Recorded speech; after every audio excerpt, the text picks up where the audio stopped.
అధ్యాయము 14 నుంచి 14 నుంచి చదువుతారు ఎవరైనా?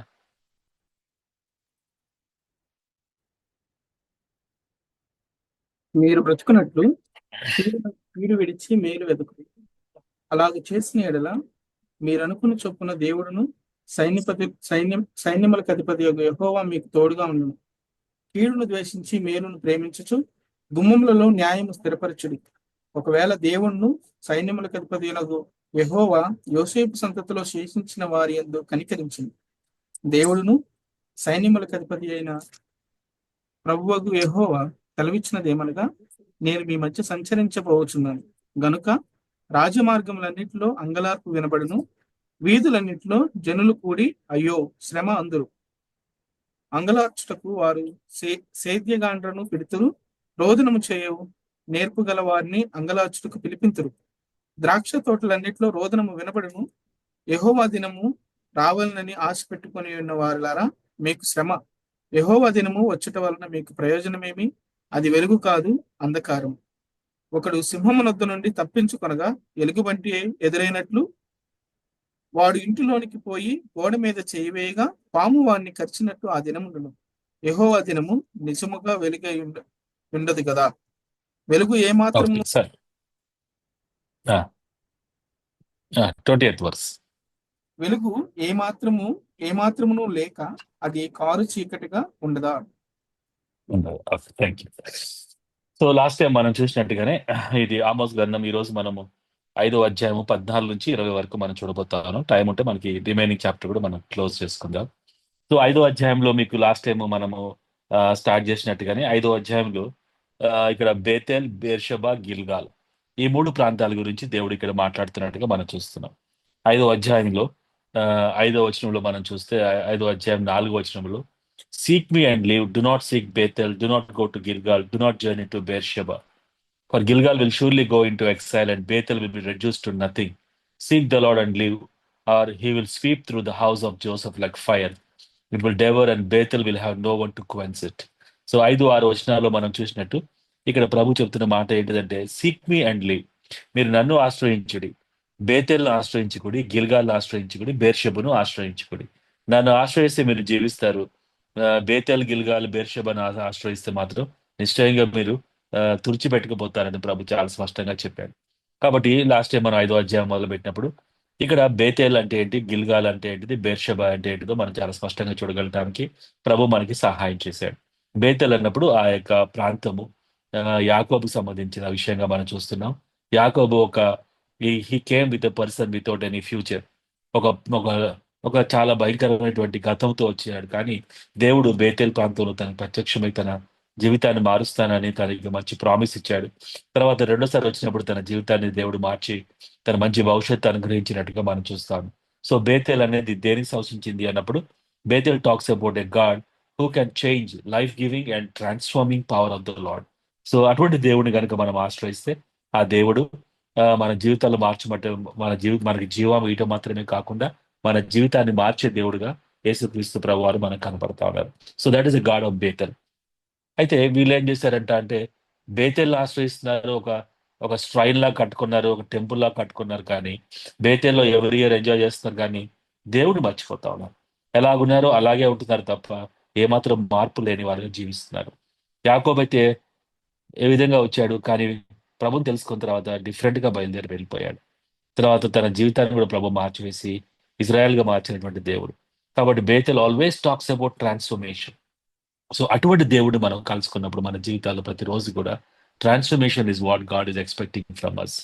అయితే 6 నుంచి మనం 13 దాకా చదివినప్పుడు దేవుడు ఎటువంటి ట్రాన్స్ఫర్మేషన్ చేస్తాడు అన్నప్పుడు మనం చాలా స్పష్టంగా చూసాము. దేవుడు సీజనల్ చేంజెస్ తీసుకురాగలుగుతాడు. తర్వాత దేవుడు డైలీ చేంజెస్ తీసుకురాగలుగుతాడు. పగటిని వెలుగుగాను, వెలుగుని పగటిగా ప్రభు మారుస్తాడు. అంత మాత్రంగా కాకుండా దేవుడు అకేషనల్ చేంజెస్ తీసుకురాగలుగుతాడు. అప్పుడప్పుడు దేవుడు వాటర్ ని భూమి మీద ప్రవహించగలటానికి దేవుడు సునామీ లాంటి పట్టుకొస్తా ఉంటాడు. And God also makes historical changes. He can over throw the Kings అనే విషయాన్ని మనం చూసాం. తర్వాత వాళ్ళు చేసిన గొప్ప పాపాలు ఏంటిది అన్నప్పుడు వాళ్ళు సత్యాన్ని అసహించుకున్నారు. తర్వాత బ్రదర్స్ ని సప్రెస్ చేస్తూ వచ్చారు. దేవుని యొక్క కన్సర్న్ లేకుండా దేవుని యొక్క అప్రూవల్ కోసం కన్సర్న్ లేకుండా జీవించారు. మోరల్ వాల్యూస్ చాలా తక్కువగా జీవించారు. తర్వాత ఇన్సెన్సిటివ్ టువర్డ్స్ ఇన్‌జస్టిస్ ఆ విధంగా జీవించారు. అయితే మనము the marks of a transformed person. అయితే ప్రభు చేత మార్పు చెందబడిన మనమందరం కూడా ఏ విధంగా జీవించాలి అంటే, we should love the voice of God's law. రెండోది సబ్మిషన్ ఇన్ ద ఫెలోషిప్ ఉండాలి. తర్వాత దేవుడు మన జీవితాన్ని అప్రూవ్ చేస్తున్నాడు. ప్రతిరోజు కూడా దేవుడు అప్రూవ్ చేస్తున్న విధంగా మనం జీవించాలని, తర్వాత మోరల్ డిటర్మినేషన్ కలిగిన వారిగా జీవించాలని, నీతి న్యాయములు ప్రవహించే వారిగా మనము సొసైటీలో ఉండాలని మనం కోరుకుంటా ఉన్నాం. ఈరోజు సెకండ్ థింగ్ మనం చూడబోతుంది ఏంటిదంటే the God of Beersheba. God of Beersheba అన్నప్పుడు మనం గుర్తుపెట్టుకోవాల్సిన విషయము, బేర్షెబా ప్రాంతంలోనికి అబ్రహాము వచ్చినప్పుడు, అబ్రహాము నివసించినప్పుడు అక్కడ ఉన్నటువంటి తోటి కింగ్స్ అబ్రహాము చూసి బేర్షెబాలో, నువ్వు దేవుడు నీకు తోడే ఉన్నాడు కాబట్టే ఇన్ని విధంగా నువ్వు ఆశీర్వదించబడుతున్నావు అని చెప్పారు. గాడ్ ఈజ్ విత్ యూ అనే మాట బేర్షెబాలో తన అన్య దేశపు రాజులు తనతో మాట్లాడినట్టుగా ఆది కాండంలో మనం చూస్తాం. అంత మాత్రం కాకుండా బేర్షెబాకు వచ్చినటువంటి ఇస్సాకు ఆ ప్రాంతంలో నివసించినప్పుడు అక్కడ కూడా దేవుడు ప్రత్యక్షమై భయపడమాకు నేను తోడుగా ఉంటానని ప్రభు వాగ్దానం ఇచ్చినట్టుగా అది కూడా మన జెనసిస్ లో మనం చూస్తాం. అంత మాత్రం కాకుండా యాకోబు యాకోబు జెనసిస్ 46 లో మనం చూసినప్పుడు, మీకు నోట్స్ లో ఉందంతా జెనసిస్ 46 లో మనం చూసినప్పుడు యాకోబు ఐగుప్తు వెళ్ళగలటానికి జోసెఫ్ పిలిచాడు. సో తన కుమారుడు బతికే ఉన్నాడని తెలుసుకున్నాడు, కానీ భయపడిపోయాడు బెర్షెబాలో. ఆ రోజు రాత్రి ప్రత్యక్షమై దేవుడు చెప్పిన మాట, నేను నీకు తోడే ఉన్నాను కాబట్టి నువ్వు నీతో కూడా వస్తాను ఈజిప్ట్‌కి అని ప్రభు వాగ్దానం ఇచ్చినప్పుడు యాకోబు దేవుని చిత్తము కరెక్టే అని చెప్పి ఆయన ఐగుప్తు బయలుదేరి వెళ్ళినట్టుగా మనం చూస్తాం. కాబట్టి బేర్షెబా అనే ప్రాంతానికి అనే మాటకి అర్థం ఏంటిది అన్నప్పుడు మనం అబ్రహాము, ఇస్సాకు, యాకోబుతో ముడిపడినటువంటి ఈ యొక్క గొప్ప అద్భుతమైన ప్లేస్ లో మనం చూస్తుంది ఏంటిదంటే the living companionship of the Lord. దేవుడు మనకు తోడై ఉన్నాడు. So a God of Beersheba. Who is a God of Beersheba అంటే the God of Beersheba is with us అన్నమాట మనం గుర్తుపెట్టుకోవాలి. Who is God of Bethel అని అడిగాను అనుకోండి. Who is God of Bethel? A God of Bethel is the one who transforms lives, right? And who is God of Gilgal అంటే అక్కడ యెహోషువ ఏ విధంగా అయితే విక్టరీ సాధించుకున్నాడు. So God is a God of victory అనే విషయం మనం చూడబోతాం.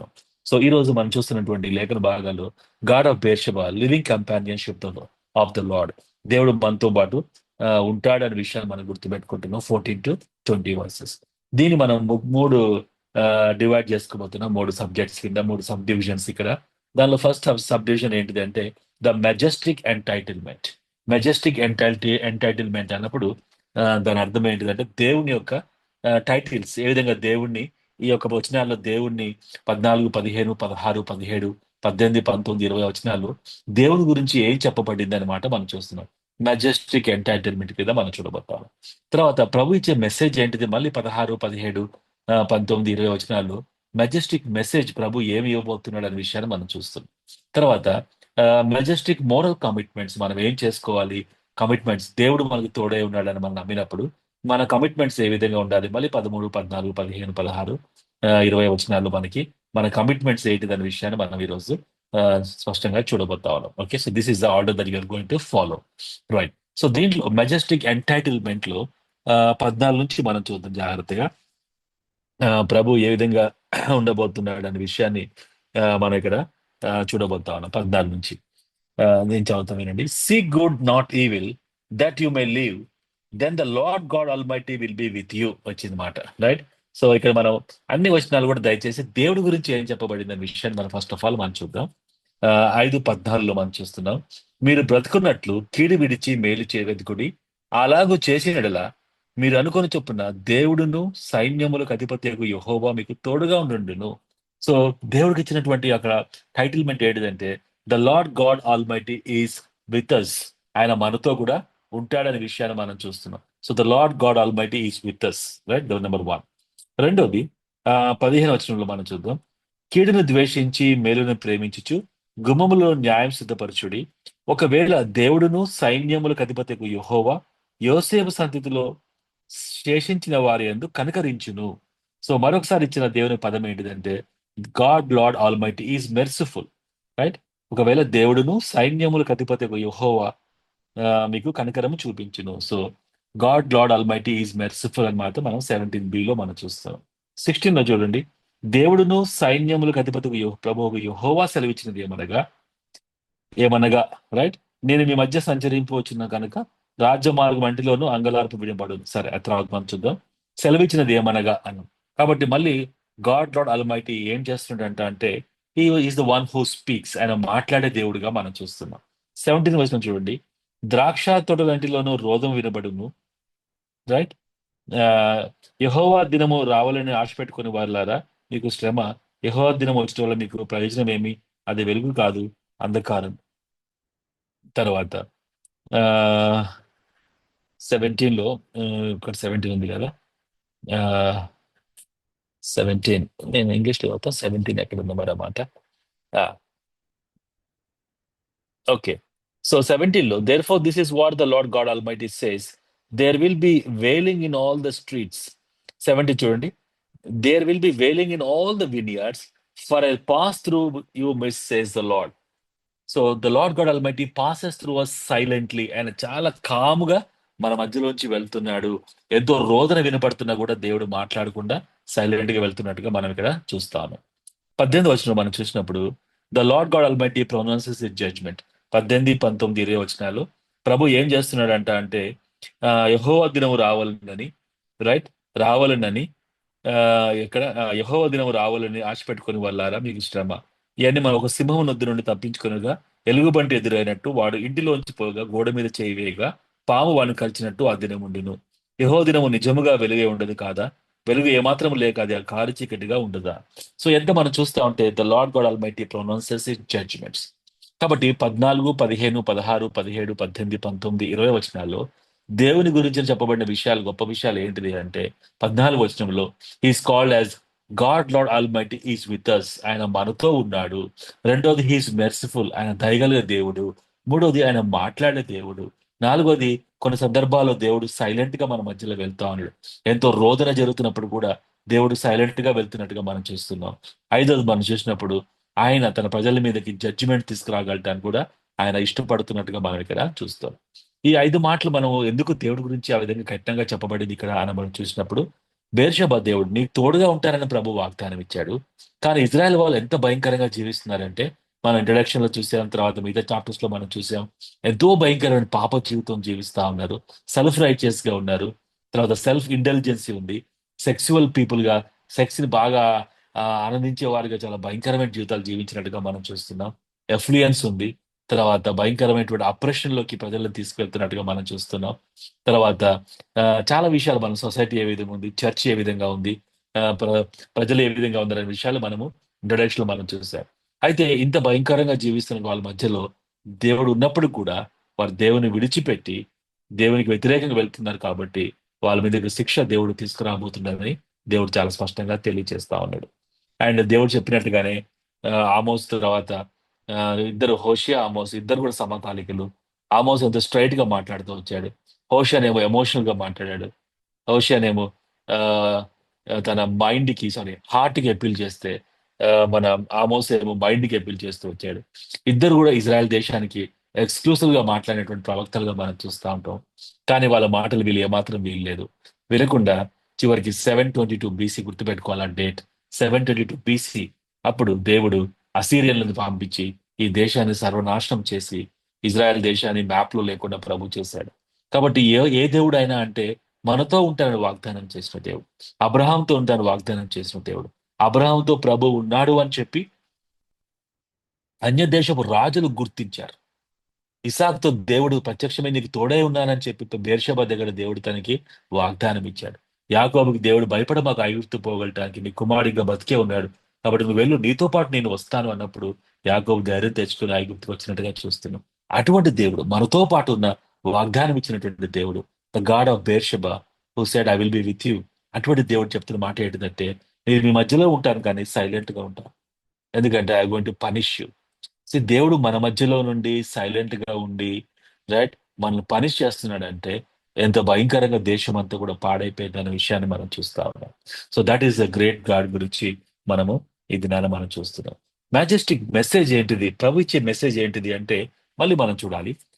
16 నుంచి ప్రభు ఇచ్చే మెసేజ్ ఏంటిదంటే, ప్రభు మాట వినపోతే ఏమవుతుందంట చూడండి.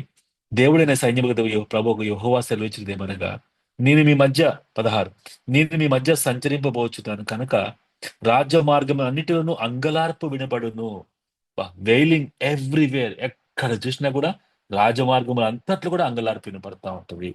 తర్వాత ఆ వీధులన్నిటిలో జనులు కూడి అయ్యో శ్రమ అందురు. సో వీధులన్నిటిలో కూడా వెయిలింగ్ ఆఫ్ ఎవ్రీ వన్, వీధులన్నిటిలో కూర్చొని అయ్యో శ్రమ అని చెప్తా ఉన్నారు. రైట్. వీధిలో జనులు కూడి అయ్యో శ్రమ అందురు. అంగలార్చుటకు వారు సేజగాండులను పిలుతురు. రోదన చేయు నేర్పగల వారిని అంగలార్పుటకు పిలిపింతురు. కాబట్టి wailing pre occupies the whole of life. వీళ్ళందరూ కలిసి భయంకరంగా రోదన చేస్తున్నట్టుగా మనం చూస్తున్నాం. తర్వాత 18 వచనంలో 17, 18 చదువుదాం. ద్రాక్ష తోటలన్నిటి రోదనము వినబడును. ఎక్కడ పోయినా కూడా రోదన వినపడుతుంది. యెహోవా దినము రావాలని ఆశ పెట్టుకుని వారులారా మీకు శ్రమ.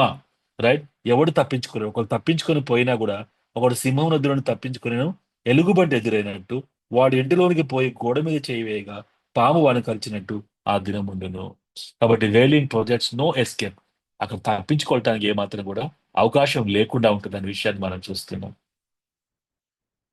అంత మాత్రం కాకుండా 20 వచనంలో మనం చూస్తే యెహోవా దినము నిజముగా వెలుగే ఉండదు కదా, వెలుగు ఏమాత్రం లేక అది కారు చీకటిగా ఉండును. వేలింగ్ ప్రొడ్యూసర్స్ పిచ్ డార్క్నెస్. ఎక్కడ పోయినా కూడా ఎంతో భయంకరమైనటువంటి పిచ్ డార్క్నెస్ అనేది కనబడుతున్నట్టుగా ఇక్కడ ప్రభు మాట్లాడుతా ఉన్నాడు. కాబట్టి చూడండి ఎంత భయంకరమైన ప్యాసేజ్ మనం చదువుతున్నామంటే ఈరోజు. ఏం భయంకరమైన ప్యాసేజ్! దేవాది దేవుడు మన పక్షాన ఉన్న దేవుడు, మనతో ఉంటానని వాగ్దానం చేసిన దేవుడు. ఆయన మాట్లాడుతున్నాడు, ప్రజలు మాట వినట్లేదు. మెర్సిఫుల్ గా ఉండాలని ఇష్టపడుతున్నాడు, ఆయన కూడా ప్రజలు భయంకరంగా జీవిస్తా ఉన్నారు. తర్వాత దేవుడు అసీరియన్లు వచ్చిన తర్వాత దేవుడు సైలెంట్ గా ఉండిపోయాడు. ఆయన జడ్జిమెంట్ ప్రొనౌన్స్ చేయగలటానికి ఇష్టపడతా ఉన్నాడు. ప్రజల మెజెస్టిక్ మెసేజ్ ఏంటిదంటే వేలింగ్ ఎవ్రీవేర్. ఎక్కడ ఎక్కడ పోయినా కూడా రాజమార్గం అంతట్లో కూడా రోదన కనబడుతుంది. వీధులన్నిట్లో కూడా ప్రజలు రోదన చేస్తూనే ఉన్నారు. ద్రాక్ష తోటలు అన్నిట్లో కూడా preoccupied the whole of life అంతా కూడా రోదనే కనబడుతుంది. There will be no escape. ఒకటి తప్పించుకొని పాము దగ్గర నుంచి, సింహం దగ్గర నుంచి, ఎలుగుబడి దగ్గర తప్పించుకున్నా కూడా, ఇంటికి వెళ్ళి దాక్కున్నా కూడా చేయి మీద పాము కాటు వేస్తుంది. అండ్ పిచ్ డార్క్నెస్, అంతకంటే ఏమీ లేదు దేవుని దినమని ప్రభు ముందుగానే హోషేయ ద్వారా, సారీ ఆమోస్ ద్వారా దేవుడు. ఒక నిమిషం. ఏమైంది?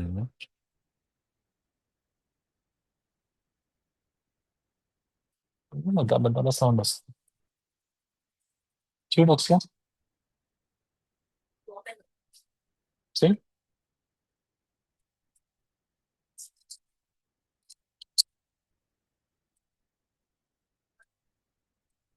नीचे है आपके घर, नीचे है। नीचे आपके घर, नीचे है। आपके घर नीचे है। हाँ नीचे, ये नहीं आपका घर। हाँ, नीचे जाओ ऐसे।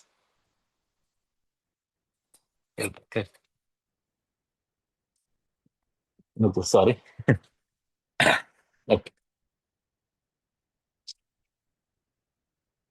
సో ఇక్కడ మనం చూస్తే wailing everywhere, right. So wailing by every one, wailing everywhere, wailing preoccupies the whole of life, wailing projects no escape, and wailing producers pitch darkness అనే విషయాన్ని మనం ఇక్కడ జ్ఞాపకం చేసుకుంటాం. అయితే ఎందుకు ఈ విధంగా జరిగింది అంటే, మనం ప్యాసేజ్లోకి వద్దాం, కొంచెం జాగ్రత్త చదువుదాం మనం. 5వ అధ్యాయంలో ఎందుకు ఈ విధంగా జరిగింది చూడండి ఒకసారి. ఆ 14 మనం చదువుదాం. 5:14. మీరు బ్రతుకున్నట్లు కీడు విడిచి మేలు వెతుకుడి. అలాగు చేసినడలా మీరు అనుకుని చొప్పున దేవుడును సైన్యములకు అధిపతికి యెహోవా మీకు తోడుగా నుండును. సో వీళ్ళు చేయాల్సిన పని ఏంటిదంటే, బ్రతుకున్నట్లు దేవుడు తోడై ఉండినట్లు చేయాల్సిన పని ఏంటిదంటే, కీడు విడిచి మేలు వెతుకుడి. అలాగు చేస్తే మీరు అనుకొనిచిన దేవుడు మీకు తోడుగా ఉంటాడని చెప్పాడు. అయితే వీళ్ళు ఏం చేశారు అంటే, కీడును విడిచిపెట్టకుండా మేలు వెతకకుండా జీవించినట్టుగా మనం చూస్తున్నాం. సో ఇప్పుడు మనము majestic moral commitment, marks of a person whose companionship is God. ఇప్పుడు మనం ఈరోజు దేవుడు మనకు సాక్షి, దేవుడు మనకు తోడుగా ఉన్నాడని చెప్పి మనం గ్రహిస్తా ఉంటే, మనం తీసుకోవాల్సినటువంటి కమిట్మెంట్స్, మోరల్ కమిట్మెంట్స్ ఏ విధంగా ఉంటాయి అన్నప్పుడు 14 వచనంలో మనం చదివినప్పుడు మనం తీసుకోవాల్సిన కమిట్మెంట్ ఏంటిది అంటే, number 1, commitment to holy living is both positive and negative. ఈ మాట ఎందుకు రాశాను అంటే, మీరు బ్రతుకున్నట్లు కీడు విడిచి మేలు వెదుకుడి. సో కీడు విడవాలి అంటే అర్థం ఏంటిదంటే, దట్ ఈస్ నెగటివ్ థింగ్. మేలు వెదుకుడి అంటే పాజిటివ్ థింగ్. సో కొన్ని విడిచిపెట్టాలి, కొన్ని వెదకాలి. So both positive and committed. కాబట్టి పరిశుద్ధంగా మనం జీవించాలి అని మనం కోరుకుంటున్నప్పుడు, ఏ పరిశుద్ధమైన దేవుడు, సైన్యములకు అధిపతికి యెహోవా దేవుడు మనకు తోడుగా ఉంటారని వాగ్దానం ఇచ్చాడు కాబట్టి, తోడుగా ఉన్న దేవుడు పరిశుద్ధమైన దేవుడు కాబట్టి, అటువంటి దేవుడితోని జత కలిపి మనం గూడా ప్రభు మనకు తోడై ఉన్నాడు అని చెప్పి మనం గుర్తెరిగితే, మనం చేయాల్సిన పని ఏంటిది అంటే, పని చేయాల్సింది ఏంటిదంటే కీడు విడిచి మేలు వెదకాలి. So commitment to holy living is both positive and negative అనే విషయాన్ని మనం చూస్తున్నాం. ఒక నిమిషం మనం ఆగి ఆలోచిద్దాం.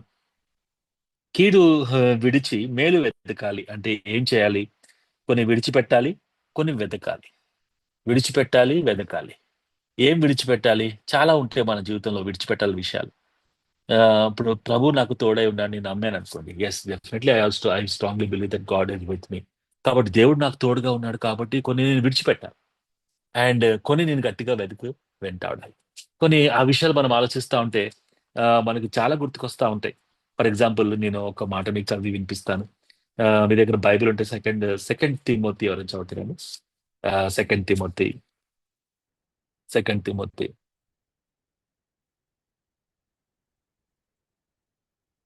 సెకండ్ తిమోతి 2వ అధ్యాయం 20 నుంచి ఎవరైనా చదువుతారు? సెకండ్ తిమోతి 2వ అధ్యాయం 20 నుంచి.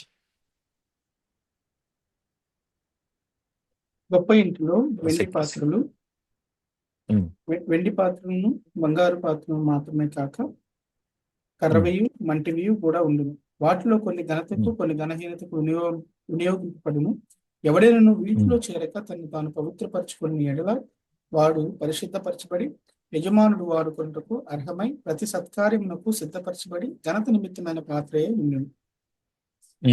22 వచ్చారు. నీవు యవనస్తుల నుండి పారిపోము. పవిత్ర హృదయులై ప్రభువునకు ప్రార్థన చేయవారితో కూడా నీతిని, విశ్వాసమును, ప్రేమను, సమాధానమును వెంటాడును. ఓకే, సరిపోతుంది. So flea the evil desires of your youth కదా. నీ యవనేచ్ఛల నుంచి పారిపోము అన్నప్పుడు నెగటివ్, రైట్. పాజిటివ్ ఏంటిది అంటే pursue righteousness, faith, love and peace along with those who call on the Lord out of a pure heart. కాబట్టి ఒక contest మనం చూస్తే మనం పారిపోవాలి ఎక్కడి నుంచి అంటే యవనేచ్ఛల నుంచి మనం పారిపోవాలి. అది నెగటివ్. పాజిటివ్ థింగ్ మనం చేయాల్సింది ప్రభు కోసం ఏంటిది అంటే విశ్వాసాన్ని, ప్రేమను, ఈసాయి యొక్క నీతిని వెంటాడి ఒక ప్యూర్ హార్ట్ తో వెంటాడి సహవాసం కోసం మనం జీవించాలని ప్రభు కోరుకుంటారు. కాబట్టి ఎప్పుడు కూడా మన కమిట్మెంట్ ఫర్ హోలీ లివింగ్ అన్నది ఎక్కడ చూసినా కూడా it is always negative and positive. ఏది విడిచిపెట్టాలి, ఏది గట్టిగా పట్టుకోవాలి. అందుకే చాలాసార్లు మనం చూస్తూ ఉంటాం యవనస్తులుగా ఉన్న మన అందరి జీవితాల్లో కూడా కొన్ని అట్రాక్షన్స్ ఉంటాయి. కొన్ని అట్రాక్షన్స్ మనం దూరంగా పారిపోవాలి. కొన్ని కొన్ని డైవర్షన్స్ ఉంటాయి. కొన్ని విషయాలు they are definitely going to divert us. వాటి నుంచి మనం దూరంగా పారిపోవాలి. కొన్ని సందర్భాల్లో మనల్ని అవి డిస్ట్రాక్ట్ చేస్తూ ఉంటాయి. ఆ డిస్ట్రాక్ట్ చేసే వాటిని మనం విడిచిపెట్టాలి, రైట్. వాటి నుంచి మనం పారిపోవాలి, విడిచిపెట్టాలి. ఇక్కడ ఫ్లీ అన్నప్పుడు is always thinking my friends about a danger. ఏదైతే డేంజర్ ఉంటే డేంజర్ ఉన్నప్పుడు మనం పరిగెత్తాం, పారిపోతాం అక్కడ నుంచి. ఇంట్లో for example gas cylinder burst అయింది అనుకోండి, ఎవరు అక్కడ నిలబడి ఎందుకు బర్స్ట్ అయింది, ఇది ఎందుకు అయిందని ఎవరు కూడా don't really do the any enquiry. First of all you have to flea from the because it danger. ఆ ఆ యొక్క అగ్నిని మనం ఆర్పివేసిన తర్వాత మేబీ ఎంక్వైరీ చేస్తే పర్లేదే కానీ ఆన్ ది స్పాట్ లో nobody will do enquiry. First of all we will flea.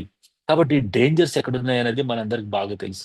Everyday మన లైఫ్ లో సోషల్ మీడియాలో కానీ, మన యొక్క ఆఫీసెస్ లో, మన యొక్క కొలీగ్స్ దగ్గర కానీ, పీర్ ప్రెషర్ కానీ, తర్వాత ఇంకా మనకి ఓల్డ్ హ్యాబిట్స్ కానీ, ఇవన్నీ చాలా మనకు తెలుస్తామండి. Which is really diverting us and distracting us, which is really dangerous గా మన జీవితంలో. కొన్ని ఏమో హార్మ్లెస్ గా కనపడతా ఉంటాయి. ఆ హార్మ్లెస్ కనబడుతూనే మన జీవితంలో ఉన్నటువంటి బెస్ట్ టైం ని దొంగిలిస్తా ఉంటాయి. కొన్ని దేవుళ్ళు అంటే ఇన్ ద సెన్స్ మన man made gods and goddesses, metal images కానీ, మెంటల్ ఇమేజెస్ కానీ, చాలా కొన్ని వాటికి మనం అట్రాక్ట్ అయిపోతా ఉంటాం. కాబట్టి if you are really committed to the Lord కదా, కమిట్మెంట్ ఈస్ రిగార్డింగ్ నెగటివ్ అంటే దేని విడిచిపెట్టాలి, రెండోది పాజిటివ్ అంటే దేని మనం వెంటాడాలి. ఇక్కడైతే నీతిని, విశ్వాసమును, ప్రేమను, రైట్, వీటి మీరు వెంటాడాలని, పర్సూ చేయాలని ఇక్కడ చెప్తాను. కాబట్టి commitment to holy living is both positive and negative అనే విషయాన్ని మనం ఇక్కడ చూస్తున్నాం. తర్వాత ఆ అదే అధ్యాయంలో మనము ఆమోస్ గ్రంథం 5వ అధ్యాయంలో 14a మళ్ళీ చదుదాం ఒకసారి. ఆ ఇంకొక మాట చూద్దాం ఇక్కడ. 15 మనం చదుదాం. కీడును ద్వేషించి మేలును ప్రేమించుచు గుమ్మములో న్యాయము సిద్ధపరచుడి. ఒకవేళ దేవుడు సైన్యములకు అధిపతి యెహోవా యోసేపు సంతతిలో శేషించే వారి మీద కనికరించును. ఇక్కడ మనం చూస్తే కీడును ద్వేషించి మేలును ప్రేమించుడి అని.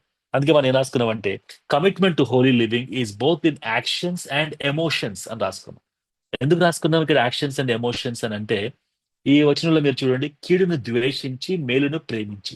సో ద్వేషించడం అనేది ఇట్ ఈస్ ద్వేషించుడి అంటే ఏంటిది? కీడును ద్వేషించి మేలును ప్రేమించుచు అన్నప్పుడు we see that that's an emotion involved in that. Okay, loving is an emotion, right? ఇందాకేమో విడిచిపెట్టుడి కదా, కీడుని విడిచిపెట్టుడి, అలాగనే మేలు వెదుకుడి అన్నాడు, యాక్షన్ ఉంది. ఇప్పుడు ఏమంటున్నాడు అక్కడ అంటే కీడుని ద్వేషించి మేలును ప్రేమించుడి అంటాడు.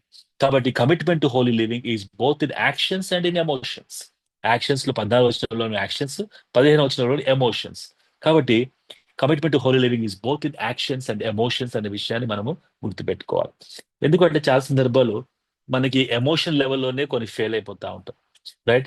యాక్షన్ విషయంలో కాకుండా ఎమోషన్ లెవెల్లోనే, ఫర్ ఎగ్జాంపుల్ మన ఫీలింగ్స్, మన యొక్క థాట్ ప్రాసెస్ లోనే కొన్ని సందర్భాల్లో మనం ఫెయిల్ అయినాం అనుకోండి.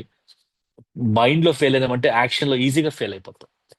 యువర్ మైండ్ మ్యాటర్స్ అని జాన్ స్టార్ట్ ఒక మంచి బుక్ రాసి, అంటే మన మైండ్ యొక్క ఇంపార్టెన్స్ ఎంత ప్రాముఖ్యమైందో, రైట్? మన మైండ్ లోనే గెలవాలన్నమాట. కాబట్టి ఒకవేళ మన ఎమోషన్స్, రైట్, మన ఎమోషన్స్ ఇవన్నీ కూడా చాలా చాలా ఇంపార్టెంట్.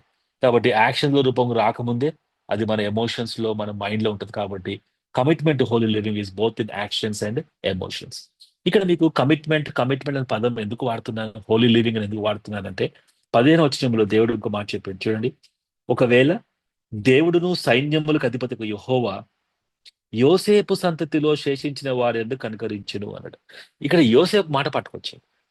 మనము దేవుడు మీకు తోడే ఉన్నాడు అని దగ్గర మనము అబ్రహాం గురించి విన్నాం, ఇస్సాక్ గురించి విన్నాము, యాకోబ్ గురించి విన్నాము.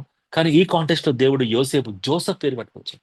ఎందుకు జోసెఫ్ పేరు పట్టుకొచ్చింది ఇక్కడ అంటే, యోసేపుతో కూడా దేవుడు తోడే ఉన్నాడు. మనకి యోసేఫ్ స్టోరీ చూస్తే ఆయన స్టోరీలో ప్రతిసారి కూడా పరిశుద్ధాత్మ దేవుడు గ్రంథకర్త ఆ, రాసినటువంటి ఆ గ్రంథకర్తతో ప్రభు రాపించిన మాట ఏంటిదంటే యోసేపుతో దేవుడు తోడే ఉన్నాడు. అందుకే జైల్లో ఉన్నప్పుడు కూడా దేవుడు తోడే ఉన్నాడు. కాబట్టి అతనికి మంచిగా అధికమైన పోస్ట్, మోర్ రెస్పాన్సిబిలిటీ, ఖైదీలను చూసుకుంటాం, దేవుడు తోడే ఉన్నాడు. కాబట్టి ఆయన యొక్క ఆ డ్రీమ్స్ ని ఇంటర్ప్రిటేషన్ కూడా దేవుడు తోడే ఉన్నాడు అన్నమాట మనం చూస్తూ వచ్చాము.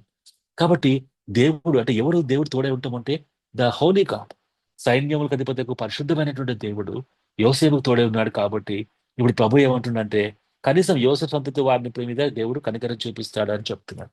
సో యాక్షన్స్ అండ్ ఎమోషన్స్ లో మనం ఆలోచన చేసినప్పుడు యోసేపు లైఫ్ లో కూడా తన యాక్షన్స్ లో, ఎమోషన్స్ లో కూడా ఎక్కడ పాపం చేయలేదు, రైట్? ఆ ఇక స్త్రీ ఎన్నిసార్లు తన వెంట పడుతున్నా కూడా, రైట్, వాళ్ళ ఇంట్లో ఉండి పని చేయాల్సి వచ్చింది. ఈ cannot run away from this place. So ultimate గా ఒక స్టేజ్ వచ్చింది వేర్ ఈ has to run away. And ఆయన పారిపోవటం వల్ల జైల్లో పెడతాం అనేది ఆ స్టోరీ అంతా మనకు తెలుసు. So in actions and emotions it is both positive and negative to leave holy for the Lord అనేది చాలా చాలా ఇంపార్టెంట్. ఈ రోజులో it is extremely important for all of us. 15వ వచనంలో మనం చూద్దాం. 15వ వచనంలో మరి కీడు ద్వేషించి మేలు ప్రేమించుచు గుమ్మములో న్యాయం సిద్ధపరచుడి అన్నాడు. గుమ్మలో న్యాయం సిద్ధపరచుడి అంటే అర్థం ఏంటిది అంటే commitment to holy living is both for self and society. Friends, మనం పరిశుద్ధంగా జీవించడం అనేది ఎవరి కోసం అంటే, పరిశుద్ధంగా జీవించడం అనేది ఫస్ట్ ఆఫ్ ఆల్ బేసికలీ మన కోసం. దెన్ మన కోసం మాత్రం కాకుండా మన కుటుంబం కోసం, మన కుటుంబం కోసం కాకుండా మన సొసైటీ కోసం, మన సంఘం కోసం, right? So that is very very important for us. ఒకసారి ఒక పాస్టర్ గారికి ఆ, ఆయన చర్చ్ సభ్యులందరూ కూడా ఇంకా మన చర్చ్ బాగుండాలంటే మీరు ఏం చేయాలనుకుంటున్నారు పాస్టర్ గారు అంటే ఎవరేం చెప్పట్లేదు. సరే మీకు స్లిప్స్ ఇస్తా, స్లిప్స్ మీద రాసి అందరు కూడా బాక్స్ వేయండి, మీ పేరు రాయమాకండి, ఇంకా ఏం చేస్తే చర్చ్ బాగుంటుంది, పాస్టర్ గారు ఏం చేస్తే బాగుంటుంది అంటే అందరు కూడా స్లిప్స్ రాయడం మొదలుపెట్టారు. అవన్నీ కూడా మనం కలెక్ట్ చేసి అవుతే దాంట్లో కొద్దిమంది ఏం చెప్పారంటే పాస్టర్ గారు కొంచెం మెసేజ్ కొంచెం టైం తగ్గిస్తే బాగుంటుంది, అప్పుడు కొంచెం ఎఫెక్టివ్గా ఉంటుంది చర్చ్. కొద్దిమంది పాస్టర్ గారు మీరు హౌస్ విజిటింగ్ చేయట్లేదు, కొద్దిగా మోర్ విజిటింగ్ చేయండి. కొద్దిమంది ఏమో పాస్టర్ గారు మీరు టైం స్టార్ట్ చేయండి, ఎవరు వచ్చినా రాకపోయినా మీకు పాటలు యాడ్ చేయండి. అట్లా చాలా చాలా చెప్పారు అన్నమాట. చర్చ్ బాగుండాలి అంటే పాస్టర్ గారు తీసుకురావాల్సిన మార్పుల గురించి వాళ్ళు చెప్పారు. పాస్టర్ ఎన్ని చదివిన తర్వాత చెప్పిన మాట ఏంటిదంటే నేను చూస్తుంటే మీరు ఎవరు రాయలేదని. ఏం రాయాలనుకుంటున్నారు సార్ మీరు అంటే, పాస్టర్ గారు మీరు ఇంకొంచెం పరిశుద్ధంగా జీవించాలి, రైట్? మీరు పరిశుద్ధంగా జీవిస్తే బాగుంటుంది. అఫ్ కోర్స్ మీరు పరిశుద్ధంగా జీవిస్తున్నారు కానీ ఇంకొద్దిగా కదా, ఇంకొద్దిగా మీరు ఇంకా ఆ విధంగా మీరు ఉంటే మేము బాగుపడతాం, రైట్? Yes, definitely. చర్చ్ యొక్క పరిశుద్ధత అనేది సంఘ పాస్టర్ మీద ఆధారపడి ఉంటుంది ఎక్కువసార్లు. రైట్, మనం చరిత్రలో మనం చూస్తాం. అంత్యోక్ సంఘంలో పరిచర్య స్టార్ట్ అవగానే బర్నబాస్ పంపించారు. బర్నబాస్ రాగానే బర్నబాస్ గురించి దేవుని వాక్యం ఎంత మంచిగా చెప్తుందంటే, Barnabas is full of holy spirit, full of faith కదా, and there for God added many people to this church అని చెప్తారు. కాబట్టి one person leadership is definitely is going to influence the entire church, the entire society అనే విషయాన్ని మనం చూస్తాం. కాబట్టి commitment to holy living అనేది కేవలం నా కోసం మాత్రమే కాదు, నా హోలీ లివింగ్ అనేది మా పిల్లల కోసం, నా హోలీ లివింగ్ అనేది నా పరిచర్య కోసం. ఫర్ ఎగ్జాంపుల్, నేను ఉన్నాను అనుకోండి, my holy living is for me, for my family, for my children. మా పిల్లలను దేవుడు దీవించాలి అంటే my holiness is definitely matters a lot. And my commitment to ministry of USI which I'm working. నేను పరిశుద్ధంగా ఉంటే యూఎస్ఐ కొంచెం మంచిగా ఉంటుంది. It depends upon me, and society also depends upon me. కాబట్టి commitment to holy living is both for self and society అనే విషయం మనం గుర్తుపెట్టుకుందాం. తర్వాత మరొకసారి 14-15 అక్కడే తిరుగుతాం మనంతా కూడా.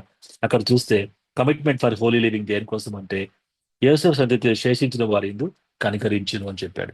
కాబట్టి కమిట్మెంట్ హోలీ లివింగ్ దేనికోసం అంటే, for life and also for grace. దేవుడు లైఫ్ ఇవ్వగలటానికి, తర్వాత దేవుడు కృప చూపించగలటానికి దేవుడు ఇష్టపడుతున్న అనే విషయాన్ని మనము జ్ఞాపకం చేసుకుంటా ఉన్నాం. కాబట్టి 14-15 వర్సెస్ లో మనం చదువుతున్నది ఏంటిదంటే, these are the marks of a person whose companion is God. దేవుడు ఎవరికైతే తోడుగా ఉంటారో వాళ్ళ జీవితంలో ఉండవలసినటువంటి మార్క్స్ ఏమున్నాయి అంటే, ఒక 4 మార్క్స్ మనం చూస్తాం. నెంబర్ 1 ఏంటిదంటే, he will be always committed to leave a Holi life in both of positives and negatives. ఏది విడిచిపెట్టాలి, ఏది అత్తుకోవాలనేది మనడు ఎప్పుడు గుర్తుపెట్టుకుంటాడు. రెండోది, ఎమోషన్స్ లో, యాక్షన్స్ లో పరిశుద్ధంగా జీవించగలటానికి ఇష్టపడతాడు. మూడోది, ఆయన కోసం, సెల్ఫ్ కోసం, తర్వాత సొసైటీ కోసం కూడా పరిశుద్ధంగా జీవించగలటానికి ఇష్టపడతాడు. తర్వాత for life and for grace, life కోసము, దేవుని కృప కోసం కూడా పరిశుద్ధంగా మనం జీవించాలని ప్రభు మనని కోరుకుంటా ఉన్నాడు. ఇదే సందర్భంలో మనము ఆమోస్ గ్రంథం 5వ అధ్యాయం 21-27 వరకు మనం చదువు. ఇంకా పావుగంట మనం ఉంది కాబట్టి we can close this. Can anybody read from 21-27?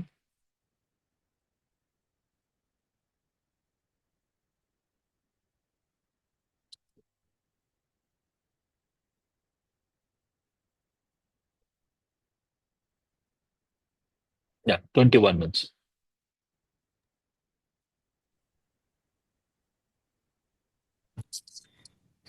మీ పండుగ దినములను నేను అసహ్యించుకొనుచున్నాను, వాటిని నీచముగా ఎంచుచున్నాను. మీ వ్రతదినములలో కలుగు వాసనను నేను ఆగ్రాణింపనొల్లను. నాకు దహన బలులను, నైవేద్యములను మీరర్పించినను నేను వాటిని అంగీకరింపను. సమాధాన బలులుగా మీరర్పించు క్రొవ్విన పశువులను నేను చూడను. మీ పాటల ధ్వని నా యొద్ద నుండి తొలగనీయుడి. మీ స్వరమండలముల నాదము వినుట నాకు మనస్సు లేదు. నీళ్లు పారినట్లుగా న్యాయము జరుగనీయుడి.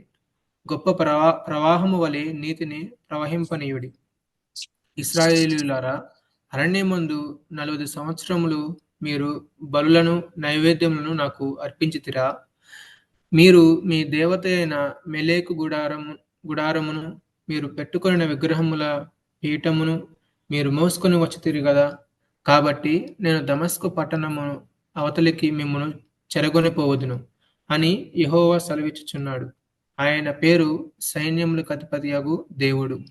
వా సో ఇక్కడ మనం చూస్తే the long victory of God. అయితే గిల్గాల్ అంటే మనం చూసాం లాస్ట్ టైం కూడా. గిల్గాల్ అంటే ఇక్కడ హెడ్ క్వార్టర్స్ పెట్టుకొని గిల్గాల్లో యెహోషువ యొక్క ప్రామిస్ ల్యాండ్ అంతా కూడా కాంకర్ చేయగలటానికి ఇష్టపడ్డాడు. కాబట్టి గిల్గాల్ టాక్స్ అబౌట్ ద విక్టరీ. కానీ ఈ ప్యాసేజ్ లో మనం చూస్తా ఉంటే విక్టరీ కాదు కదా, డిఫీట్ గురించి ఇక్కడ మాట్లాడుతా ఉన్నది. రైట్, ప్రభు చెప్పే మాటలు ఎంత భయంకరంగా ఉన్నాయంటే 21 నుంచి కొన్ని పదాలు చూడండి, అన్ని నెగిటివ్ వర్డ్స్. ఏమైనా నెగిటివ్ వర్డ్స్? మీ పండుగ దినములో నేను అసహించుకొనిచున్నాను, నీచముగా ఎంచుకొనిచున్నాను. రైట్, వాసన నేను ఆగ్రహించుకోలేను. నాకు దహనబలు, నైవేద్యములు మీరు అర్పించిన నేను వాటిని అంగీకరింపను. తొవ్విన పశువులు నేను చూడను. మీ పాటల ధ్వని నా యుద్ధకు తొలగనీయుడి, తీసివేయండి. నీ స్వరమండల నాదము వినుటకు నాకు మనస్సు లేదు. సో ఇవన్నీ మనం చూస్తా ఉంటే ప్రభుకి ఎంత కోపం వచ్చిందంటే, అంటే వాళ్ళు ఎటువంటి రిలీజియన్ అంటే దేవునికి అసహించుకుంటాడంటే, ప్రభు చూడండి, ఐ హేట్ అన్నాడు, తర్వాత ఐ డిస్పైజ్ అన్నాడు, తర్వాత ఐ కెన్ నాట్ స్టాండ్ అన్నాడు, తర్వాత ఐ విల్ నాట్ యాక్సెప్ట్ అన్నాడు, తర్వాత ఐ విల్ నాట్ రిగార్డ్ అన్నాడు. తర్వాత ఐ విల్ నాట్ లిజన్, నీ పాటల ద్వారా నా ఎదురు నుండి తొలగిపో, I will not listen away from me. Assemblies నాకు వద్దు అన్నాడు కదా. మీ పండుగ దినములు నాకు వద్దు అన్నాడు. మై రిలీజియస్ ఫీస్ట్ అవసరం లేదు అన్నాడు. అసెంబ్లీస్ అవసరం లేదు అన్నాడు. బర్ంట్ ఆఫరింగ్స్ నాకు వద్దు అన్నాడు. గ్రెయిన్ ఆఫరింగ్స్ నాకు వద్దు అన్నాడు. ఫెలోషిప్ ఆఫరింగ్స్, ఇవన్నీ మాటలు పాడుతాను దేవుడు. ఏది కూడా దేవుడు ఈ స్వీకరించగలటానికి ప్రభుకి మనసు లేదా, ఇష్టం లేదు, అసహించుకున్నట్టుగా మనం చూస్తున్నాం. ఇవన్నీ ఏంటిది అంటే, essential meaning of the burnt offerings అంటే ఏంటిది అంటే total consecration to God. Fellowship offerings అంటే ఏంటిది అంటే దేవుడితోని మనుషులతోని ఒక మంచి సంబంధం కలిగి ఉంటాం ప్రభు అనుకున్నాం. ఈ రెండు కూడా ఒక రైటియస్ లైఫ్ జీవించగలటానికి, సహవాసం ఉండగలటానికి చూపిస్తా ఉన్నాయి, కానీ ప్రభు వాటిని అసహించుకోగలటానికి ఇష్టపడతా ఉన్నారు. కారణం ఏంటిది అంటే, ప్రజలకు ఉన్నటువంటి ఆశ ఏంటిది అంటే, వీళ్ళు ఇజ్రాయలైట్స్ గురించి మనం ఆలోచన చేసినప్పుడు దేవుడు సినాయ పర్వతం దగ్గర నుంచి, వీళ్ళు మీరు గుర్తుపెట్టుకోండి, ఐగుప్తు నుంచి బయటికి రాగానే సినాయ పర్వతం దగ్గరకు వచ్చారు. వచ్చినప్పుడు ప్రభు వాళ్ళకి ఆత్మీయం వాళ్ళకి ఇచ్చింది ఏంటిదంటే, దే రిసీవ్డ్ ద లా, దేవుని యొక్క ధర్మశాస్త్రాన్ని వాళ్ళు తీసుకున్నారు. ధర్మశాస్త్ర ప్రకారంగా జీవించాలని ప్రభు వాళ్ళకి చెప్పాడు. ఒకవేళ ధర్మశాస్త్ర ప్రకారంగా జీవించగలటానికి కష్టం అవుతున్నప్పుడు ఈ దహన బలులు, సిన్ ఆఫరింగ్స్, బర్ంట్ ఆఫరింగ్స్, ఇవన్నిటి ద్వారా కూడా దేవుడితో తిరిగి సంబంధము సరి చేసుకోవచ్చు అనే విషయాన్ని మనకి లేవి కాండంలో కనబడతాం. వీళ్ళు ఏం చేశారంట అంటే, ఈ దహన బలులు చేయగలటానికి ఇష్టపడుతున్నారు, సిన్ ఆఫరింగ్ చేయగలటానికి ఇష్టపడుతున్నారు, అసెంబ్లీగా కూడుకోవటానికి ఇష్టపడుతున్నారు, పాటలు పాడగలటానికి ఇష్టపడుతున్నారు, కానీ దేవుని మాటను లెక్క చేయకుండా దేవుని మాటను విడిచిపెట్టగలటానికి ఇష్టపడతా ఉన్నారు. ఇది చాలా సందర్భాల్లో మన జీవితాల్లో కూడా జరుగుతూ ఉంటుంది. ప్రభు అంటే ఇష్టం లేదు, కానీ ప్రభు మాటలు, ప్రభు పాటలు అంటే ఇష్టం చాలా మంది. రైట్. ప్రభు యొక్క ప్రజలతో కలుసుకోగలటానికి ఇష్టపడతారు, కానీ ప్రభు మాట వినగలటానికి ఇష్టపడరు. రైట్. మనం ప్రభుని విడిచిపెట్టి ప్రభు కోసం ఎన్ని పనులు చేసినా కూడా the Lord hates those things. Right. ఇది ఒకసారి నేను ఒక కాన్ఫరెన్స్ కి చెప్పినమాట. ఫస్ట్ కీనోట్ అడ్రస్ ఇచ్చారు. ఆ కీనోట్ అడ్రస్ లో 1000 మంది ఉన్నారు. 1000 మందికి చెప్తున్నమాట, గాడ్ హేట్స్ దిస్ అసెంబ్లీస్. దేవునికి మీ పాటలు, మీ గిటారు, మీ యొక్క సింగింగ్, మీ మెలోడీస్, తర్వాత మీ యాన్యువల్ ఫెస్టివల్, ఈ దేవునికి ఏది కూడా ఇష్టం లేదు. దేవుడికి అసహించుకుంటున్నాడంటే ఆ కాన్ఫరెన్స్ వాళ్ళందరూ అసలు ఎందుకు పిలిచిన అబ్బాయి స్పీకర్ అన్నట్టు, నువ్వు ఏ బేస్ పై చెప్తున్నావు సార్ అని అడుగుతా ఉంటే, ఇదే బేస్. ఎందుకంటే దేవుడు క్లియర్ చెప్పేటప్పుడు అసహించుకుంటున్నాడు, నాకు ఇష్టం లేదని చెప్తున్నాడు. కారణం ఏంటిదంటే, వాక్యం ఇంపార్టెంట్. నేను మాట్లాడిన మాట ప్రకారం ఇది జీవించగలిగితే that is more than enough. అట్లా కాకుండా సంవత్సరంగా ఒకసారి కాన్ఫరెన్స్ మీద కాన్ఫరెన్స్ పెట్టుకొని వస్తే, ఎవరు మారకుండా వెళ్తే, ఐ డిస్పైజ్. తర్వాత చివరికి ప్రభు ఏమన్నాడు, నేను మంట కురిపిస్తాను. ఎవరు కూడా బేతేల్లోను గిల్గాల్లోను ఆర్పలేనటువంటి మంటను పంపించి, ఈ గిల్గాలు, బేర్షెబా, గీతలు మొత్తానికి నేను తొలగించేస్తానని ప్రభు ఆ, ఎంతో భయంకరంగా మాట్లాడినట్టుగా మనం చూస్తూ ఉంటాం. సో మై ఫ్రెండ్స్, మనందరి జీవితంలో కూడా వాట్ ఈస్ మోర్ ఇంపార్టెంట్ అన్నప్పుడు, definitely the most important thing మనందరి జీవితంలో ఏంటిదంటే, దేవుని మాట వినగలటానికి, ఆ మాట ప్రకారంగా జీవిస్తూ ఉంటే, దెన్ మనం పాడిన పాటలు కానీ, మనం చేసిన పరిచర్యలు కానీ దేవుడు అంగీకరించగలటానికి ప్రభు ఇష్టపడతా ఉన్నాడు. ప్రభు ఏం చెప్తుండే ఇక్కడ చూడండి, 24 వచనంలో, నీళ్లు పారినట్లుగా న్యాయము జరగనివ్వండి, గొప్ప ప్రవాహం వలె నీతిని ప్రసరింపచేయండి. చూడండి, నీళ్లు పారినట్లుగా, ఇక్కడ ప్రవాహం వలె, ఈ రెండు మాటలు మీరు గుర్తుపెట్టుకోండి. నీళ్లు పారినట్లుగా, తర్వాత గొప్ప ప్రవాహం వలె. ఎందుకు అంటే, వీళ్ళు గిల్గాలో ప్రవేశించినప్పుడు యోర్దాన్ నది వచ్చిందమ్మా. ఆ యోర్దాన్ నది దాటిన తర్వాతనే గిల్గాల్లో ప్రవేశించాడు. ఆ యోర్దాన్ నది దగ్గర అది ఫుల్ స్వింగ్ లో పోతా ఉంది. ఆ సందర్భంలో ప్రభు చెప్పాడు, ఎర్ర సముద్రాన్ని దాటించిన నేను ఈ సముద్రాన్ని, ఈ యొక్క దీన్ని కూడా దాటిస్తాను, వీళ్ళ మధ్యలో నిలబడండి అన్నప్పుడు, వాళ్ళు నిలబడినప్పుడు ఆ యొక్క గొప్ప ప్రవాహం ఆగిపోయింది. దాని మధ్యలోంచి ఇశ్రాయేలు వాళ్ళు మరోసారి ఆరిన నేల మీద నడిచినట్టుగా మనం చూస్తాం ఫ్రెండ్స్. కాబట్టి న్యాయము, నీతి ఏ విధంగా ప్రవహించాలి అంటే, ప్రభు గుర్తు చేస్తుంది గిల్గాలు కాబట్టి, న్యాయము నీతి ఏ విధంగా ప్రవహించాలి అంటే, నీళ్లు పారినట్లుగా న్యాయము జరగనీయుడి, గొప్ప ప్రవాహములే నీతిని నీతిని ప్రవహింప చేయుడి మీ జీవితాల్లో అని ప్రభు చెప్తున్నాడు. ఫ్రెండ్స్, మన జీవితం చాలా చాలా ఇంపార్టెంట్ మనకి. లేదా మన సహవాసంలో కానీ, మన కుటుంబాల్లో కానీ, మన పర్సనల్ లైఫ్ లో కానీ నీతి మనం ఆ విధంగా జరిగించాలని ప్రభు కోరుకుంటున్నాడు. రైట్. మన మన గొప్ప ప్రవాహములే జస్టిస్ జరిగించాలని ప్రభు కోరుకుంటా ఉన్నాడు. ఇంకో మాట చెప్పాలంటే, practice of moral principles, fruit of the moral principles, fruit of the spirit, ఇవన్నీ కూడా ఏ విధంగా ఉండాలి అంటే, ప్రవాహం వల్లే మన జీవితంలో నుంచి అది వెళ్తూ ఉండాలనేది ప్రభు యొక్క ఆశ ఉంటుంది. అటువంటి గొప్ప దేవుణ్ణి మనము కలిగిన వారంగా ఈ సాయంత్రకాల సమయంలో జీవించాలని ఇష్టపడతా ఉన్నాం. 25 వచనం చూడండి. 25 వచనంలో మనం చూస్తా ఉంటే, ఇజ్రాయెల్ వాళ్ళారా, అరణ్యమందు 40 సంవత్సరములు మీరు బలులు నైవేద్యములు నాకు అర్పించితిరా. చూడండి, ప్రశ్న అడిగిన ప్రభు, ఇజ్రాయెల్ వాళ్ళారా, అరణ్యమునందు 40 సంవత్సరములు మీరు నాకు బలులను నైవేద్యములు నాకు అర్పించితిరా. చూడండి, 40 years లో అదొక్కటే మీరు చేసిర్రా. అది కాదు మీరు చేసింది. 40 years లో నా వాక్యాన్ని అందించినారు. అది మర్చిపోయి మీరు ఊకే నైవేద్యములు ఏ పనులు చేస్తున్నారు కాబట్టి నన్ను నా మాటని మీరు ఏమాత్రం పట్టించుకోవట్లేదని ప్రభు ఇక్కడ చెప్తాడు. మీరు మీ దేవతలైన మోలేకు, చూడండి ఇక్కడ మోలేకు వచ్చింది. మోలేకు ఎవరు అంటే, మోలేకు అసీరియన్ యొక్క దేవుడు, ద గాడ్ ఆఫ్ అసీరియన్స్. ఆయన ఆల్రెడీ వచ్చేసిన వాడు ఇజ్రాయెల్ దేశంలోకి. ఆల్రెడీ మోలేకు దేవతని పెట్టుకొని వాళ్ళ దేవతని వాళ్ళు ఆరాధిస్తున్నారు. ప్రభు ఏం చెప్తుందంటే, అసీరియన్లు వచ్చి అసీరియన్ దేవతల్ని మీరు పెట్టుకొని ఆరాధిస్తున్నారు కాబట్టి అసీరియల్ని మీ జీవితానికి పంపించి వాళ్ళు మీ దేశాన్ని పాడు చేస్తారు. చివరికి మిమ్మల్ని దమస్కి అద్దరికి మిమ్మల్ని తీసుకువెళ్ళిపోతానని ప్రభు వాళ్ళతోని వాగ్దానం ఇచ్చి చివరికి వాళ్ళందరూ కూడా అంత భయంకరంగా అక్కడ నుంచి నెట్టివేసినట్టుగా మనము వాక్యాలు మనం చూస్తాము. కాబట్టి ఈ సాయంత్రకాల సమయంలో right commitment for the victory, మనమందరం కూడా అటువంటి గొప్ప దేవుడు. ఏ దేవుడు అంటే విక్టరీ, యెహోషువకి విక్టరీ ఇచ్చిన దేవుడు మనతో ఉన్నాడు. కాబట్టి అటువంటి విక్టోరియస్ గాడ్ మనతో ఉన్నప్పుడు మనం ఏ విధంగా కమిట్ చేసుకోవాలి మన జీవితాన్ని అన్నప్పుడు, ద ఫస్ట్ థింగ్ చూడండి, commitment to the word and keep his word. First commitment మనం చేయాల్సింది ఏంటిదంటే, 40 సంవత్సరాలు దేవుడు వాళ్ళకి వాక్యాన్ని ఇచ్చాడు, గుర్తు చేస్తున్నాడు. బలులు ఇయ్యలేదు మీకు, బలుల గురించి మీరు ఊరికి చేస్తున్నారు కానీ వాస్తవానికి మోషే ద్వారా సినాయి పర్వతం దగ్గర బయటికి రాగానే నేను వాక్యాన్ని ఇచ్చానని చెప్తుంది. వాళ్ళు ఆ వాక్యాన్ని పట్టించుకోలేదు, మాట్లాడుతున్నటువంటి ఆమోసను పట్టించుకోలేదు, హోషేని పట్టించుకోలేదు. కాబట్టి ప్రభు వాళ్ళని నాశనం చేసింది. కాబట్టి మనం ఈ దినాన కమిట్మెంట్ తీసుకోవాల్సింది ఏంటంటే, రైట్ కమిట్మెంట్ ఫర్ విక్టరీ మన జీవితంలో కలిగి ఉండాలి అంటే, our commitment to the word and to keep his word. ఆయన మాట వినాలి, ఆయన మాట ప్రకారంగా జీవించగలటానికి మనం కమిట్మెంట్ తీసుకోవాలి. రెండోది, commitment for righteousness and justice. మన జీవితంలో ఎప్పుడు కూడా నీతికి న్యాయం జరిగించాలి. ఏ విధంగా జరగాలి? నీళ్లు ప్రవహించినట్లుగా జరగాలి. గొప్ప ప్రవాహం వల్లే మన జీవితంలో నీతి న్యాయములు ప్రవహించాలని ప్రభు మళ్ళీ కోరుకుంటున్నాడు. మూడో commitment, commitment not to exchange the glory of God. ఇక్కడ దేవుడు విడిచిపెట్టి వాళ్ళు మోలేక్ ఆల్రెడీ వాళ్ళ మనసులో పెట్టుకున్నారు, వాళ్ళ దేవాలయంలో మోలేకులు పెట్టుకొని ఆరాధిస్తున్నారు. అంటే దేవుణ్ణి వేరే దేవతలకి ఎక్స్చేంజ్ చేశారు. కాబట్టి మనం చేయాల్సింది ఏంటిదంటే, our commitment not to exchange the glory of God. నాలుగోది, commitment not to have and worship other gods. వేరే దేవుళ్ళు పెట్టుకొని మన జీవితంలో వేరే దేవుళ్ళు అన్నప్పుడు మన మెటల్ ఇమేజెస్ కానీ మెంటల్ ఇమేజెస్ కానీ లేదా వేటికి మనం ప్రాముఖ్యత ఇవ్వకుండా ఉండాలని ప్రభు కోరుకుంటున్నాడు. ఐదోది, commitment not to play with God. దేవుడితోని ప్లే చేయగలటానికి, దేవుడితోని ఆటలు ఆడగలటానికి మనం ఏమాత్రం కూడా ఇష్టం చేయకుండా ఉండాలని ప్రభు కోరుకుంటా ఉన్నాడు. Our history cannot replace our present spirituality. God demands us to seek him and live and not Bethel, Beersheba and Gilgal. కాబట్టి ఈ రోజు మనం తెలుసుకునే విషయాలు, ఈ యొక్క మూడు బేతెల్, బెర్షబా, గిల్గాల్ నుంచి మనం నేర్చుకునే విషయాలు చాలా ఉన్నాయి. రైట్, బెర్షబా గురించి మనము గిల్గాల్ గురించి ఇప్పుడు మనం నేర్చుకుంది ఏంటంటే, వాక్యాన్ని ప్రేమించాలి, వాక్య ప్రకారంగా జీవించాలి. దాని ప్రకారంగా జీవించలేకపోతుంటే క్షమాపణ కోరుకోవాలి, ప్రభు క్షమిస్తాడు. తిరిగి మన వాక్యం దగ్గరికి రావాలి.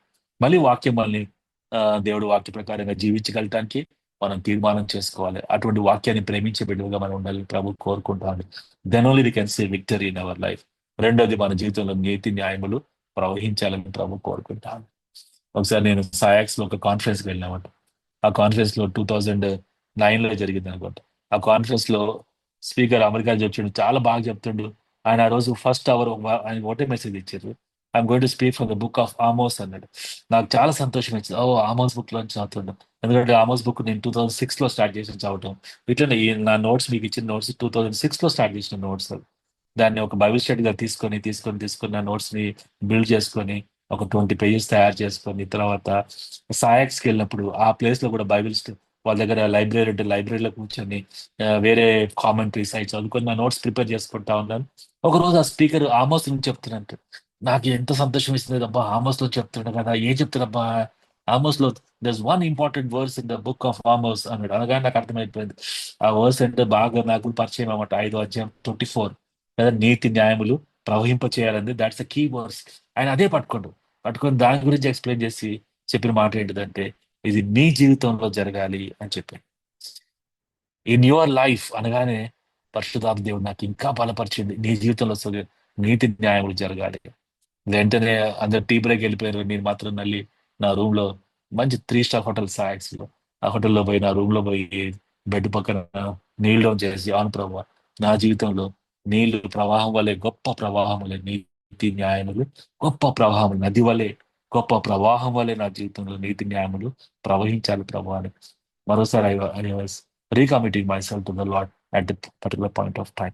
Friends, what a great God we have కదా. ఆయన వాక్యం నుంచి మనతో మాట్లాడి మనం బలపరిచి మనల్ని నాన్ స్టాప్ గా దేవుడు మనం బలపరచగలడానికి ఇష్టపడే దేవుడుగా ఉన్నాడు. కాబట్టి ఆయన మనకి విక్టరీ ఇస్తాడు. ఆయనకి ప్రేమించి లోబడితే he will give us victory. కాబట్టి అడ్డుగా వచ్చే ప్రతి పాపాన్ని మనం విడిచిపెట్టుకొని ముందుకు వెళ్ళాలి. అడ్డుగా వచ్చే ప్రతి అంధకారాన్ని విడిచిపెట్టాలి. ప్రభుని విడిచిపెట్టి వేరే పనులు చేయగలటానికి ఇష్టపడితే దేవుడు వాటిని అసహించుకుంటా అని చెప్తున్నాడు. నన్ను మర్చిపోయారు మీరు, నా మాట విడిచిపెట్టడం మర్చిపోయి పాటలు కదా, నైవేద్యములు అసహ్యం పుడుతుంది నాకు. నా చెవులకు వినపడనీయకుండా చేసుకుంటున్నాను, చెవులు గట్టిగా మూసుకుంటున్నాను ప్రభు. కాబట్టి అటువంటి పరిస్థితుల్లోకి ప్రభుని తీసుకెళ్లకుండా కదా, మన దేవుడు మనతో ఉండి మనకి విక్టరీ ఇచ్చేవాడుగా, తర్వాత మనతో పాటు ప్రభు ఉండగలటానికి పాజిటివ్ గా నెగిటివ్ గా ఏది చేయకూడదు, ఏది చేయాలో కమిట్ చేసుకోవాలి. ఎమోషన్స్ లో యాక్షన్స్ లో కమిట్ చేసుకోవాలి. పరిశుద్ధంగా జీవించడం నా కోసం, సొసైటీ కోసం, పరిశుద్ధంగా జీవితం నా లైఫ్ కోసం, నా యొక్క దేవుని కృప కోసం అని మనం ఆ విధంగా కమిట్మెంట్ చేసుకుంటే friends we can really enjoy. ఆ విధంగా మన కమిట్మెంట్ మనతో పాటు ఉన్న దేవుడితో మనం కమిట్మెంట్ తీసుకోలేకపోతే there will be wailing everywhere. ఎంతో దుఃఖము, అంధకారము, పాపము, రైట్. దాన్ని ఎవరు కూడా ఆర్పలేరు. దుఃఖాన్ని దేవుడు తీసుకొస్తాడు. కానీ ఆ విధంగా కాకుండా మనం ప్రభుని ప్రేమించి ప్రభు వాక్యానికి లోబడి ప్రభుని ప్రేమించే బిడ్డలుగా మనం అందరం ఉండాలని ప్రభు మనకి గుర్తు చేస్తాం. చిన్న ప్రార్థన చేస్తాం. ప్రేమ గల తండ్రి, దయగల దేవా, నీ పాదాలు బట్టి వందనాలు. ఈ రాత్రికాల సమయంలో మా ప్రభు నీ వాక్యము, నీ మాటలు వినగలటానికి సహాయం చేశారు. ప్రేమించి ప్రభు నైనా నీ వాక్యాన్ని మా కోసం రాసి ఇచ్చారు ప్రభు. ఎంతో మంది ప్రవక్తలు ప్రభు నాయన, 40 మంది ఆదర్శ ప్రభు నాయన తండ్రి, మరి నీ వాక్యాన్ని మా కోసం ప్రభు నీ ఆత్మ ద్వారా ప్రేరించబడి వారే దేవా ప్రభు భద్రపరిచిన విధానం బట్టి కూడా నీకు స్తోత్రాలు. అటువంటి నీ గొప్ప వాక్యానికి లోబడి జీవించినట్లుగా మీరు మాకు సహాయం చేయండి. నీకోసం ప్రభు నైనా మేమందరం కూడా జీవించినట్టుగా సహాయం చేయండి. మా కమిట్మెంట్ పాజిటివ్ గా ఉండగలటానికి, నెగిటివ్ గా ఉండగలటానికి, నెగిటివ్ విషయాలను తొలగించుకోగలటానికి, యాక్షన్స్ లో ప్రభు మరి ఫీలింగ్స్ లో తండ్రి కమిట్ చేసుకోగలటానికి, దేవా మా కోసం, మా కుటుంబం కోసం, మా సంఘం కోసం, సొసైటీ కోసం కమిట్ చేసుకోగలటానికి, నీ ప్రేమ కోసం, నీ లైఫ్ కోసం ప్రభు మీరు ఇచ్చే కృప కోసం కమిట్ చేసుకోగలటానికి సహాయం దయచేయండి. విధమైనటువంటి దేవుళ్ళను మా హృదయాల తొలగించుకోగలటానికి, దేని మీద మనసు పెట్టుకోకుండా ఉండగలటానికి, ప్రభుకు మాత్రమే స్థానం ఇవ్వగలటానికి మీ కృప చూపించమని ప్రార్థిస్తుంటున్నాను. దేవా నీకు వందనాలు, స్తోత్రాలు. మమ్మల్ని మీరు ఎవ్రీడే ట్రాన్స్ఫార్మ్ చేయమని దేవా మా ప్రభు నీ స్వార్థలోకి మారగలటానికి కృప చూపించమని మా ప్రభు రక్షకుడైన యేసుక్రీస్తు నామములో ప్రార్థించి వేడుకుంటున్నాం తండ్రి. ఆమేన్.